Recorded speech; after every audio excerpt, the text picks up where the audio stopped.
네, 이번 순서는 청년 정치인의 시각으로 정치권 이슈를 분석하고 토론해보는 뉴스엔 청년 맞습니다.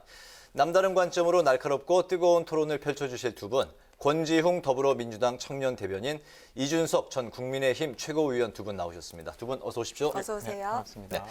이제 그 윤석열 전 검찰총장이 됐는데요. 총장직을 결국에는 이제 던졌습니다. 여권의 검수완박 움직임을 저지하겠다면서 마지막 승부수를 이제 던지고 퇴장을 했는데요. 임기가 이제 142일 남긴 상황에서 중도 하차를 했는데 이런 윤 전 총장의 결단 두 분 어떻게 보십니까? 저는 우선 좀 무책임한 행동이라고 생각합니다. 그러니까 이제 사실 검찰개혁에 대한 어떤 입장에 대한 갈등이 있었는데 네. 사실 검찰개혁의 방향은 갑자기 윤 총장이 들어온 다음에 변경되거나 만들어진 게 아니라 윤 총장을 임명할 때부터 사실은 검찰개혁을 하겠다는 거였고 그것에 대한 내용은 기소권과 수사권의 분리였잖아요. 근데 그것이 진행되는 과정에 그것에 대한 어떤 이견을 가지고 계속 갈등을 하다가 결국 도중에 나온 거예요. 그러니까 만약에 입장이 있었다면 처음에 시작할 때 나는 입장이 다르니까 거기에 검찰총장을 하기는 어렵다 이렇게 이야기했어야 되는 게 아닌가 싶습니다. 그런 면에서는 좀 무책임한 행동이 아니었나 싶습니다. 네. 적어도 그 검찰개혁의 방향성이라는 것에 대해서 저희가 기억하는 거는 조국 전 장관이 민정수석 시절에 발표했던 것이 있습니다. 네. 거기 보면은 뭐 검경 수사권 조정이라든지 아니면 공수처 설치 정도는 애초에 계획되어 있었던 것으로 저희도 봅니다. 하지만 이번에 나온 어떤 중대범죄수사처 같은 경우에는 이거는 원래 가이드라인에 없었던 겁니다. 조국 장관이 그때 발표할 때만 하더라도 6개 범죄 영역에 대해 가지고는 검찰이 그대로 기존의 어쨌든 수사권을 유지하는 것으로 발표를 했었거든요. 네. 그 다음에 이제 시간이 한 2년 정도, 3년 정도 지나가지고 상황이 바뀌었다고 판단해서 오히려 궤도 변경이 있는 거거든요. 그렇기 때문에 아까 말씀하신 것처럼 윤석열 총장이 이 부분 중수청까지 알고 들어온 것은 아니다. 이건 지적해야 될 것 같고요. 기본적으로 민주당의 스탠스는 과거에 서른 전 최고위원이 얘기했던 것처럼 나 같으면 벌써 나갔다. 이게 기억나는 얘기거든요. 네. 그랬는데 지금 또 나가니까 또 뭐라고 하는 거는 결국에는 뭐 하자는 거냐 이렇게 나올 수밖에 없는 거거든요. 그래서 저는 윤석열 총장 입장에서는 뭐 개인이 큰 선택을 한 거고 다만 저는 이런 생각은 있습니다. 우리가 모든 주식을 항상 최고가에 팔 수는 없지만은 가장 비싼 시기에 팔린 건 아니다. 왜냐하면 추윤 갈등이 극에 달했을 때 그리고 법원에서 본인에 대한 직무정지를 해제했을 때 이때 정도가 가장 최고가였고 지금은 사실 오히려 나오는 타이밍으로서는 정치적인 의미 외에는 좀 개연성은 떨어지긴 한다. 그 정도까지는 저도 뭐 인식합니다. 네, 문 대통령이 윤 전 총장 사의를 받아들인 데는 단 75분밖에 걸리지 않았는데요. 문 정부의 검찰총장이라면서 최근까지 윤 전 총장을 끌어안으려다 문 대통령이 이렇게 주저없이 떠나보낸 이유 어디에 있을까요? 저는 알턴 이가 진짜 빠진 거 아니냐, 눈에 가시 갔던 사람이 사라진 거 아니냐 이렇게까지 비유할 수 있는 것이 아까 여당의 지도부에서 그런 얘기가 나왔잖아요. 나 같으면 떠났다 벌써.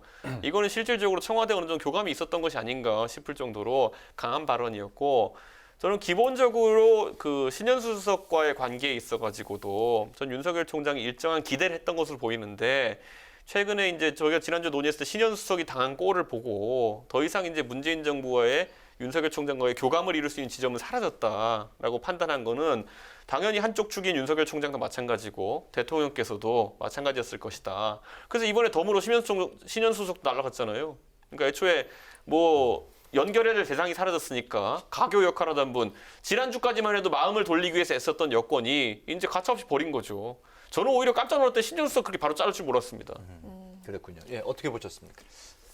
저는 그러니까 대통령께서 연초에도 신년 연설을 할 때 윤석열 총장은 문재인의 총장이다 이렇게 그랬었죠? 이야기를 했었잖아요. 그러니까 근데 그때까지만 해도 사실은 윤석열 총장께서 내가 공식적으로 사퇴하겠다 이런 말 한 적이 없어요.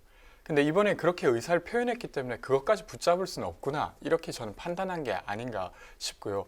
신현수 수석이 이제 사의를 표명한 건 일전에 있었던 것이었고 그 사표를 수리할 거냐 말 거냐를 놓고는 대통령에게 그 의사를 맡겨놓겠다 이렇게 일단 둔 상태였어요. 근데 이제 윤석열 검찰총장이 사의를 표하면서 이제 새로운 어떤 체계를 꾸려야 되지 않을까 이렇게 생각한 게 아닐까 싶습니다. 그런데 네. 저는 이제 신현수 수석 사태와 관련해 가지고 이번에 뭐 많은 호사가들의 해석이 있었습니다. 신현수 수석이 보궐선거까지 뭐 그 역할을 할 것이다. 아니면 윤석열 총장이 7월에 임기 마칠 때까지 역할을 할 것이다. 여러 해석이 있었는데 결국 이런 보궐선거까지 임기를 보장해 주는 것도 아니었고 결국에는 신현수석 입장에서 굉장히 좀 불만이 있을 수밖에 없는 그런 결과가 나왔습니다. 윤석열 나가니까 너도 이제 필요 없어 하고 내보는 거 아닙니까? 저는 이거는 앞으로도 잡음이 좀 있을 거로 보입니다. 그 부분에 대해서 한번 더 이야기를 해보죠. 어쨌든 이제 그 윤석열 전 총장이 사의 표명을 한 후에 75분 만에 이제 신속하게 대통령이 결단을 내렸고, 그리고 또 45분 뒤에 신현수 전 청와대 민정수석 사표까지 이제 전격 수리를 했는데요. 이렇게 동반 퇴임을 시킨 대통령의 의중은 어떻게 해석을 할 수 있을까요? 뭐 제가 엄청 자세히까지는 알 수는 추측이니까. 없지만, 네. 저는 어쨌건 이게 남은 임기 동안, 대통령 임기 동안 이것을 좀 잘 마무리하거나 논의해갈 팀을 구성할 수밖에 없다고 생각했던 것 같아요. 네. 그래서 그런 면에서 민정수석의 어떤 사표도 수리했다고 생각하고, 이제 누구를 임명할 거냐를 고심하시겠죠. 그래서 어쨌건 임기가 그렇게 오래 남진 않았으니까 그것을 잘 마무리할 수 있는 사람을 뽑지 않을까 싶습니다. 네네, 말씀하셨으니까 제가 더불어서 질문을 드리고, 그리고 묶어서 이제 말씀을 해주시죠. 이제 그 민정수석으로는 이제 새롭게 비검찰 출신이 이제 임명이 됐죠. 김진국 감사원 감사위원이 임명됐고, 이제 그 차기 검찰 수장에 관심이 쏠리고 있는데, 벌써부터 이제 뭐 여러분이 그 하마평에 오르고 있습니다. 어떤 인물이 차기 검찰총장으로 임명이 되어야 된다고 생각을 하십니까? 그러니까 이제 사실은 문재인 정부 마지막이기 때문에 이렇게 뭐 흔쾌히 여기에 오려고 하는 사람이 많지는 않을 수 있을 것 같아요. 근데 그럼에도 불구하고 이제 수사권과 기소권을 일부 분리한 것과 여전히 수사권과 기소권이 합쳐져 있는 부분들이 있는데, 네. 이것을 끝까지 잘 마무리하려고 하는 사람, 거기에 동의한 사람들을 뽑지 않을까 싶습니다. 그렇게 좀 유력한 거는 지금 서울지검장으로 계신 분이 아닐까 싶습니다. 네, 소위 뭐 검찰 개혁을 마무리할 수 있는 네, 그런 적임자. 네. 서울중앙지검장으로 계신 분 이성윤 지검장인데, 이분이 지금 뭐 받고 있는 각종 의혹이나 논란들 잘 알고 계실 겁니다. 그렇기 때문에 저는 그분을 임명하기 좀 어려울 것이다. 국민의 의사와 정반대되는 임명을 할 거라고 보진 않거든요. 다만 이제 아까 검찰개혁이라는 것도 제가 봤을 때는 지금 원래 조국 민정수석이 발표했던 거에서 하고 보니까 별거 아닌 것 같아가지고 더 부가적으로 얹은 거거든요. 중대범죄수사처 같은 경우에는. 그러다 보니까 이것을 검수완박이라는 개념을 검찰 출신이 완성할 수 있다는 것은 어불성설입니다. 왜냐하면 우리가 뭐 이제 예능에서 1호가 될 수 없어 이런 얘기를 하는데, 지금 여기 들어온 사람은 마지막이 되겠다는 거거든요. 검찰 출신으로서 검찰의 마지막을 매조지해달라는 건데, 마지막이 될 수 없어라는 개념에 따라 가지고 검찰 출신이 안 하려고 할 것이다. 그러다 보면은 검찰을 이미 떠난 인사들 중에서 고르거나, 아니면 아까 언급했던 뭐 이성윤 지검장 언급하신 거 보니까 소위 친정부적 성향을 가진 검사들 임명하려고 할 텐데 반발 심할 겁니다. 지금 보면은. 그러면은 이제 비검찰 출신 인사가 검찰총장이 될 수 있는 건가요? 저희는 말이 안 된다고 생각하지만 문재인 정부는 말이 안 되는 걸 많이 했습니다. 예를 들어서 제가 항상 비유하지만은 민정수석도 보면은 가장 많이 해야 되는 일이 어쨌든 민정 업무, 사정 업무다 보니까 보통 지금까지 검찰 출신들을 많이 활용했었는데, 지금 이 정권에서는 검찰 출신 활용 잘 안 하잖아요. 교수나 아니면 감사원 출신 이렇게 쓰잖아요. 그러다 보니까 민정수석이 계속 순환사를 겪고 있는 거 아닙니까? 업무도 제대로 파악 못하고 부동산 때문에 물러나고 이런 거 아니겠습니까? 저는요, 중국집을 차리면은요, 중국집 주방장 경력이 있는 사람이 오는 것이 맞다 이렇게 봐요. 네. 근데 이 정부는 신기한 게 뭐냐면은 신장 개업을 하면은 꼭 중국집 경력자는 절대 안 됩니다라고 붙여놓고 중국집 요리사를 모집해요. 네. 다른 것도 마찬가지입니다. 군에서도 보면 국방장 할 때 보면 육군 출신은 안 돼. 육사 출신은 안 돼. 아니 가장 잘하는 사람들을 배제하고 뽑으려고 하다 보니까 인사 참사가 나는 거 아니냐. 그래서 이번에도 보면 민정수석도 감사위원 출신을 이제 임명하셨던데, 저는 뭐 앞으로 두고 보겠습니다만은 이렇게 비주류 선호 현상, 앞으로는 그럼 법무부는요 교도관 출신을 뽑으십시오. 그럼 되겠네요. 알겠습니다. 이 중국집 얘기 두 번째 듣습니다. 네, 이제 앞으로의 최대 관심사는요, 윤 전 총장의 다음 발걸음이 어디로 향하느냐가 될 텐데요. 이미 정치의 강을 건넜다는 목소리가 압도적입니다. 과거 정계 진출 선긋기에서 지금 대권 링 앞에 서기까지 윤 전 총장 입장 변화 화면으로 준비를 해봤습니다.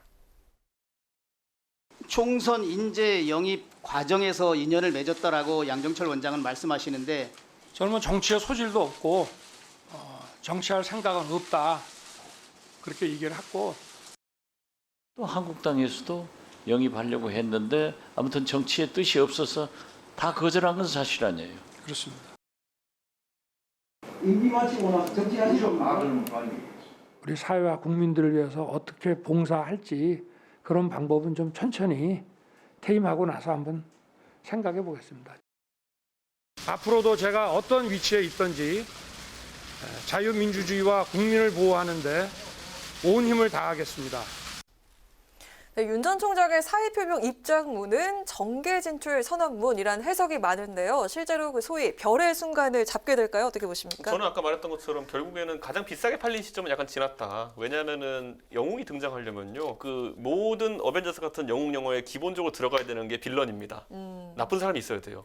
근데 추미애 장관 같이 빌런 역할 할 사람이 다시 나오긴 어렵습니다. 네. 그렇기 때문에 지금 다른 가치, 뭐 헌법 수호 그리고 뭐 법치 수호 이런 것들은 굉장히 추상적인 가치라 가지고 요거 설명하기 좀 어려운 부분이 있다. 그렇기 때문에 뭐 그래도 최고가는 아니지만은 네. 좋은 타이밍 잡아 나오신 건 맞다. 이 정도로 평가하고요.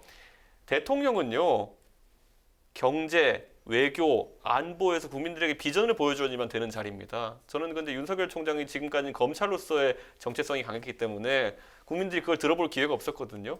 그거 잘 가꾸시면 기회가 생기는 거고, 안 그러면 제 생각에는 쉽지 않다 이렇게 봅니다. 가장 좋은 타임은 아니지만 좋은 타임이라고 하셨는데 어떤 의미인가요? 왜냐하면 보궐선거 이후에 만약에 이런 선택을 했다면요. 네. 그때는 이미 야권도 한번 선거 결과에 따라 가지고 정계 개편이 일어나고 있을 시점이고, 그리고 보궐선거 이후면은 실제 자기 임기 한 2달 정도밖에 안 남았을 때이기 때문에 뭘 던진다, 희생한다 의미가 사라지는 그런 상황이기 알겠습니다. 때문에 나오기 힘들어서 아마 7월까지 갔어야 될 겁니다. 네, 그러면 네. 그래서 알겠습니다. 타이밍이 꼭 최고는 아니지만 그래도 나쁘진 않았다. 네, 네. 네. 어떻게 보십니까? 저는 윤석열 총장의 정치행보 관련해서는 크게 관심이 없긴 합니다.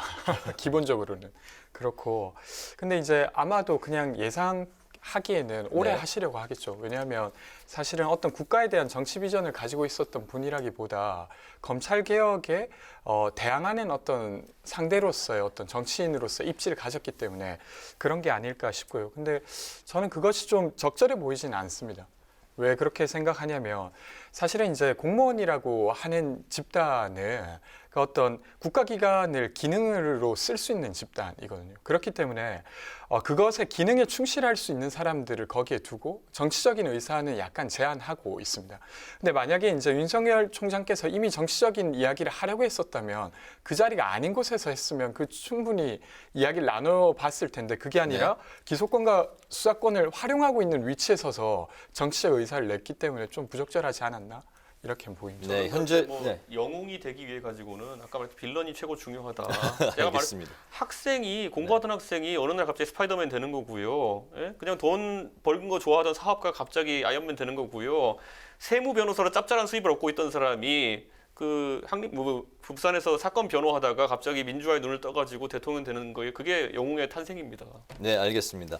현재 그 야권은 윤 전 총장을 적극 이제 뭐 껴안는 모습인데 윤 전 총장이 과연 그 야권의 러브콜에 응할지 아니면 이제 제3지대의 어떤 그 정치 세력을 도모할지 어떻게 두 분 어떻게 이게 예상하십니까? 이제 본인께서 어떤 정치를 할 거냐에 따라서 다른 것인데 지금으로서는 정치적 기반이 많지는 않기 때문에 아마도 어디 기반이 있는 곳에 기대어 가시려고 하시겠죠. 근데 장기적으로 만약에 어떤 국가에 대한 비전을 가지고 그것을 펼쳐보겠다고 하면 독자 세력을 구축할 텐데 그게 이번 대선까지는 독자 세력을 구축하지 하지 않지 않을까 싶습니다. 이번 대선이라고 하면 내년 대선 말씀이시죠? 네, 네, 네. 알겠습니다.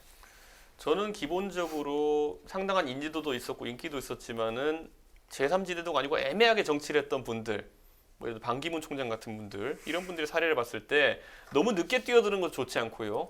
또 반대로 그때 반기문 총장은 정치인들이랑 외교관 그룹을 이제 측근으로 두고 정치를 하려고 했었거든요. 그러다 보니까 현실 정치에 편입되는 게 상당히 어려웠었는데 이번에 윤석열 총장도 제3세력이 하라고 하는 것이 기존의 정치 입단을 배제하고 국민의 반정치 정서만 기대 가지고 예를 들어 검찰 출신과 정치를 한다든지 이렇게 되면은 반기문 총장이 가졌던 한계와 비슷한 걸 겪을 수 있기 때문에 최대한 빨리 제도권 정치에 편입되는 것이 그나마 나은 방법이 이렇게 봅니다. 최대한 빨리 국민의힘에 입당하라는 그런 말씀인가요? 전 그렇게 봅니다. 알겠습니다.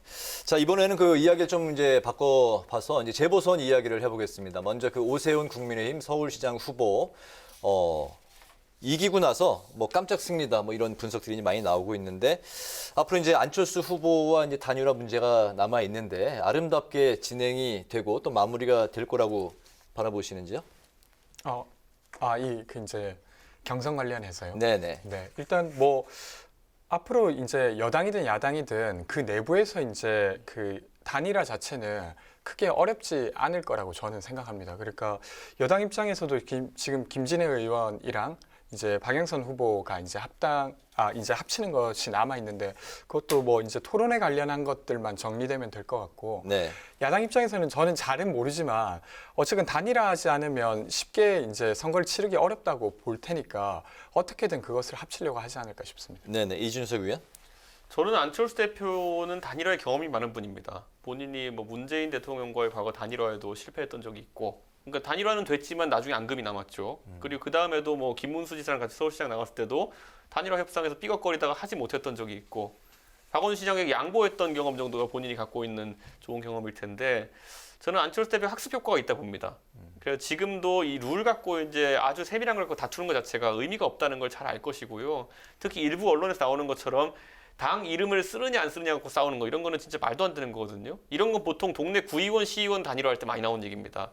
당보다 개인의 인지도가 낮은 경우에 이게 영향을 미칠 수 있는 것이고, 대한민국에서 오세훈과 안철수 둘의 이름을 모르는 사람이면은 투표 안 할 가능성이 높습니다. 그렇기 때문에 그런 형식의 얼매기보다는 비전경쟁을 해야 된다, 이렇게 봅니다. 알겠습니다. 네, 이번엔 권지훈 대변인께 여쭙겠습니다. 박영선 후보도 열린민주당과의 단일화 시동을 걸었는데요. 의원직 사퇴 배수진을 친 김진애 후보가 민주당의 모든 권리당원을 포함한 투표도 수용할 수 있다, 이렇게 밝혔는데 꼬였던 단일화 잘 풀릴 수가 있을까요? 일단 뭐 전체적으로는 크게 무리 없을 거라고 보고요. 근데 이제 뭐 쟁점으로는 토론의 횟수라든지 토론의 네. 방식 이런 것들이 남아 있을 것 같아요. 그래서 예를 들면 토론을 충분히 해야 그러니까 김진애 후보 입장에서는 자신의 비전을 드러낼 공간이 생기거니와, 그리고 이것이 이제 저는 바라보는 시민들 입장에서도 토론을 좀 충분히 하는 것이 후보를 더 정확히 아는 데는 도움이 될 거라고 봅니다. 근데 박영선 후보 입장에서 그것이 좀 부담스럽긴 하죠. 네. 그래서 그런 것들이 좀 세부적으로 조정되면 크게 무리 없을 것 같습니다. 김진애 후보가 이제 세 번의 토론회를 이제 원했는데 그게 이제 뭐 한두 번 선에서 아마 네. 절충이 될 가능성이 높겠다. 네. 그리고 뭐 말씀이군요. 시기적으로는 어쨌건 네. 18일 날 이제 후보 등록을 하니까 그 전에 마무리되지 않을까 싶습니다. 알겠습니다. 네, 잘 들었습니다. 네, 오늘 그 청년 맞수는 윤석열 전 총장 사의 파문과 이후 정치 관련 예상, 그리고 여야 서울시장 단일화 판세까지 함께 짚어봤습니다. 지금까지 권지웅 더불어민주당 청년 대변인, 이준석 국민의힘 전 최고위원과 함께했습니다. 오늘 두 분 고맙습니다. 고맙습니다. 고맙습니다.